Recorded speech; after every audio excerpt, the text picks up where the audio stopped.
শ্রাবণ মাসের সোমবারে যখন মারা বাড়িতে করে উপোস তখন টেনশন থাকে যে বাচ্চাদের কি বানিয়ে দেবো যে তারা একদম চেটেপুটে ভাতটা খেয়ে নেয় কিংবা রাত্রে রুটিটা।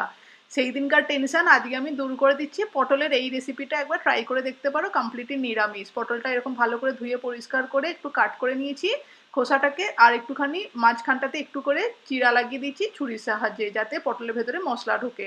এরপরে নুন হলুদ মাখিয়ে ম্যারিনেট করে নিলাম। এদিকে একটা বাটির মধ্যে 2 চামচ টক দই দিয়ে তাতে দিয়ে দিচ্ছি সামান্য একটু কালারের জন্য কাশ্মীরি রেড চিলি পাউডার, পরিমাণ মতো নুন হলুদ, 1 চামচ করে ধনে গুঁড়ো জিরে গুঁড়ো আর সামান্য একটুখানি এলাচের গুঁড়ো, সবকিছু মিক্স করে একটা পেস্ট বানিয়ে রেখে দিচ্ছি। এরপরে কড়াইয়ের মধ্যে দিয়ে দিচ্ছি একটুখানি সাদা তেল। তেলটা গরম হতে দিয়ে দেবো ম্যারিনেট করে রাখা নুন হলুদে পটলগুলোকে দিয়ে লালচে করে মিনিট 5 জন্য ভালো করে ভেজে নিতে হবে। এতে কিন্তু পটলের মধ্যে খুব ভালো একটা ফ্লেভার বা টেস্টটা ঢুকবে। পটল ভাজা হয়ে তুলে সাইডে রেখে দিয়ে কড়াইয়ের তেলটা যেটুকু আছে তার মধ্যে দিয়ে দিতে হবে গোটা গরম মশলা, আর তার সঙ্গে দিয়ে দিচ্ছি সামান্য একটু হিং, চিনি আর একটু আদা থেতো করে, আর তার সঙ্গে একটুখানি ঘি।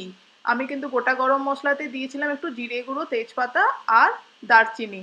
এরপরে একটা টমেটোর পেস্ট দিয়ে তার সঙ্গে দিয়ে দিলাম টক দইয়ের পেস্টটা দিয়ে ভালো করে কষিয়ে নিয়ে মশলা দিয়ে দেবো এখানে ভেজে রাখা পটলগুলোকে দিয়ে একটু মিনিট দুয়েক নেড়ে চেড়ে দিয়ে দেবো একটু উষ্ণ গরম জল। ঢাকা দিয়ে এটাকে 10 মিনিটের জন্য কুক করলেই রেডি হয়ে যাবে তেলে ঝালে দই পটল। নিরামিষ হলেও খেতে অসাধারণ হয়। অবশ্যই একবার ট্রাই করে দেখো, আমাকে কমেন্ট করে জানিও কেমন লাগলো। ভালো লাগলে চ্যানেলটা লাইক শেয়ার সাবস্ক্রাইব।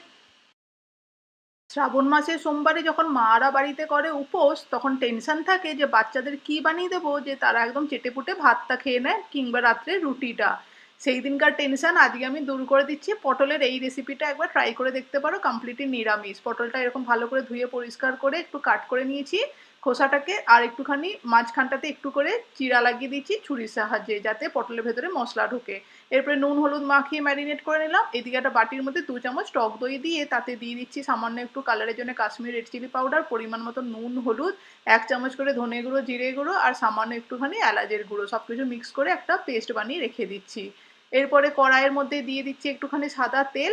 তেলটা গরম হতে দিয়ে দেবো ম্যারিনেট করে রাখা নুন হলুদে পটলগুলোকে দিয়ে লালচে করে মিনিট 5 জন্য ভালো করে ভেজে নিতে হবে। এতে কিন্তু পটলের মধ্যে খুব ভালো একটা ফ্লেভার বা টেস্টটা ঢুকবে। পটল ভাজা হয়ে তুলে সাইডে রেখে দিয়ে কড়াইয়ের তেলটা যেটুকু আছে তার মধ্যে দিয়ে দিতে হবে গোটা গরম মশলা, আর তার সঙ্গে দিয়ে দিচ্ছি সামান্য একটু হিং, চিনি আর একটু আদা থেতো করে, আর তার সঙ্গে একটুখানি ঘি। আমি কিন্তু গোটা গরম মশলাতে দিয়েছিলাম একটু জিরে গুঁড়ো, তেজপাতা আর দারচিনি। এরপরে একটা টমেটোর পেস্ট দিয়ে তার সঙ্গে দিয়ে দিলাম টক দইয়ের পেস্টটা দিয়ে ভালো করে কষিয়ে নিয়ে মশলা দিয়ে দেবো এখানে